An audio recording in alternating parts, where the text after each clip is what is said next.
दबे पाँव कहाँ जा रहे हो? कान्हा,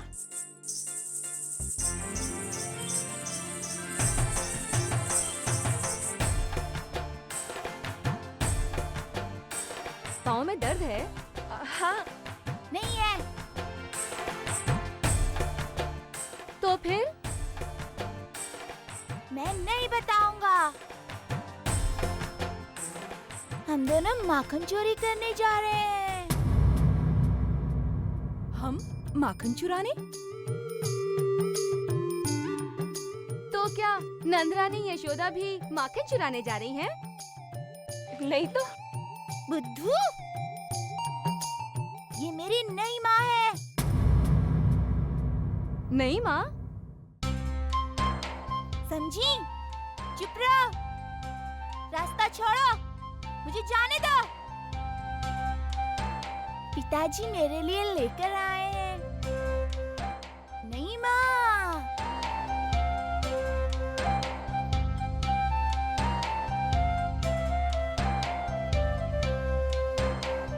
नंदराय जी भी अच्छा खेल खेलते हैं। अरे हाँ, है तो कान्हा के ही पिताजी ना? नहीं माँ, इनसे नाराज मत हो। पागल है ये, ऐसे ही हंसती रहती हैं।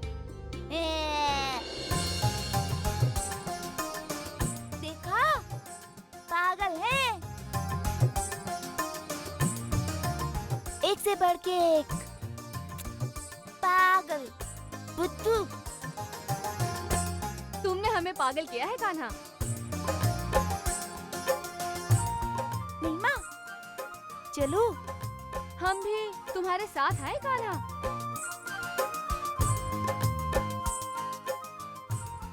हाँ चलो।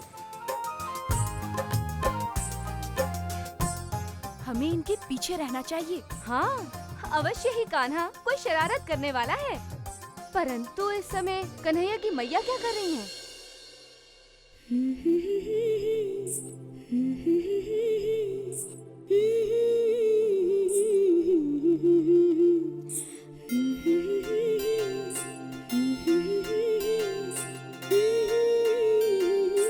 आश्चर्य है, नंदरानी और कान्हा दमयंती के घर क्यों गए?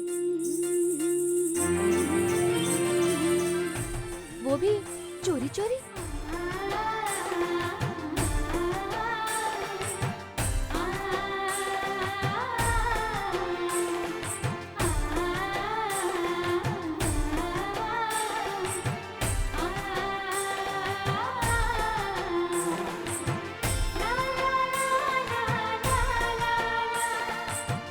भैया, वो देखो।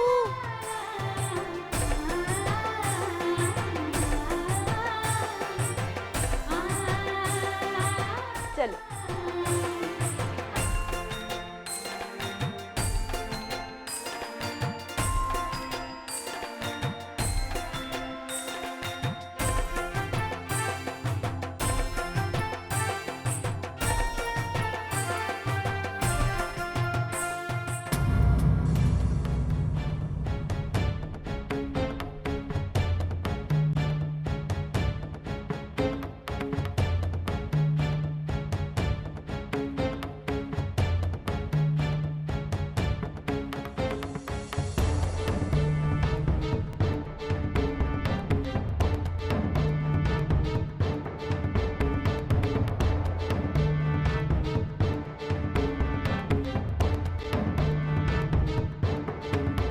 हाय राम।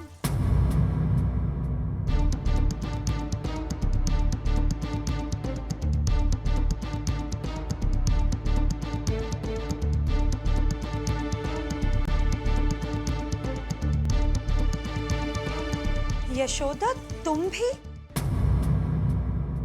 क्या हो गया है तुम्हें? तुम भी इस माखन चोर की टोली में जाके मिल गई हो? अरे नहीं नहीं, सत्य में कलयुग आ गया है, कलयुग। हाँ मौसी, घोर कलयुग।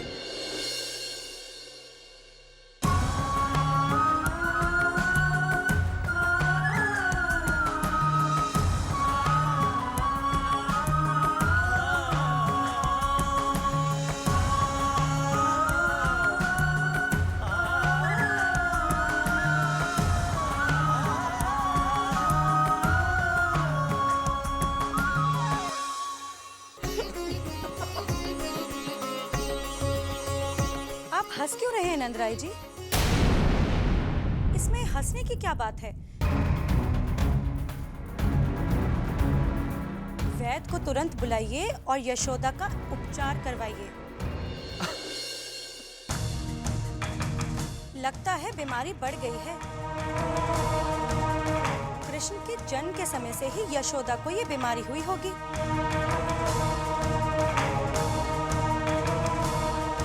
तभी तो ये कान्हा चोरी करने लगा है।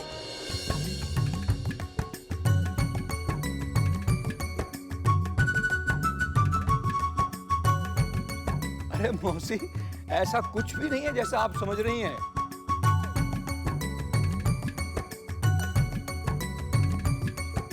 मैंने अपनी आंखों से देखा है, कृष्ण और यशोदा मेरे घर में चोरी चोरी माखन खा रहे थे। मौसी कितना बोलती हो? चुप रहो। ये मेरी नई माँ है, मैया नहीं है, समझी?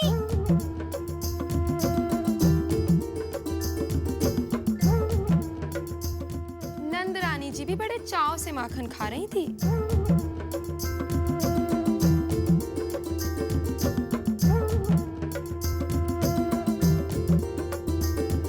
मौसी, मैं आपको सब समझाता हूँ। आप क्या समझाओगे? वैद्य को बुलाओ, उसको समझाना। यशोदा की बुद्धि तो भ्रष्ट हो गई है। कान्हा के साथ मिलकर माखन चोरी। नहीं माँ, इस मौसी के घर में कहाँ पे रखा है माखन? मुझे सब पता है। हाय राम,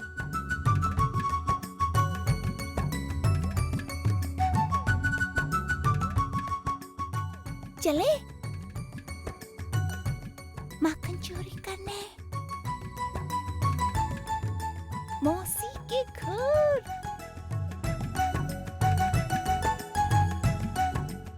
चलिए। हे भगवान, हमारी कौन रक्षा करेगा? यहाँ तो सब उथल पुथल मची हुई है। राजा ही चोर बन गया और रानी राजकुमार के साथ मिलकर चोरी करवा रही हैं। अब कौन हमें न्याय देगा? मौसी, माखन बहुत अच्छा है।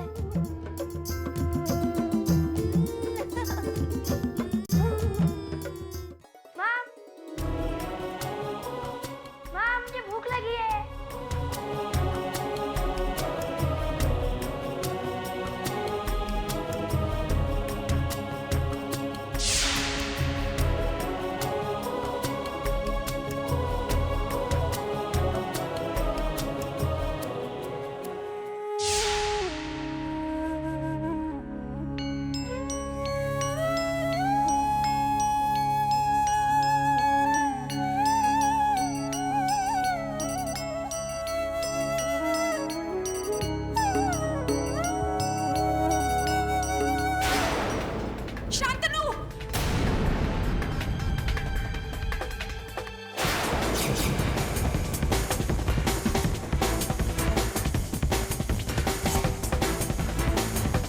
तुम्हारी ये हिम्मत, नालायक कहेंगे, अपने ही घर में चोरी करते हो? नहीं, मुझे तो भूख लगी थी माँ। भूख लगी है? भूख लगी है? जब देखो तब भूख, लो मुझे ही खा जाओ। ऐसा मत करो माँ। तुम मुझे चैन से जीने क्यों नहीं देते हो? क्यों? तुम्हारे कारण मेरे सारे सपने टूट के बिखर गई। मेरी जिंदगी जिंदगी नहीं, वन बन के रह गई है। मेरी घर गृहस्थी के लिए तुम एक श्राप हो, श्राप।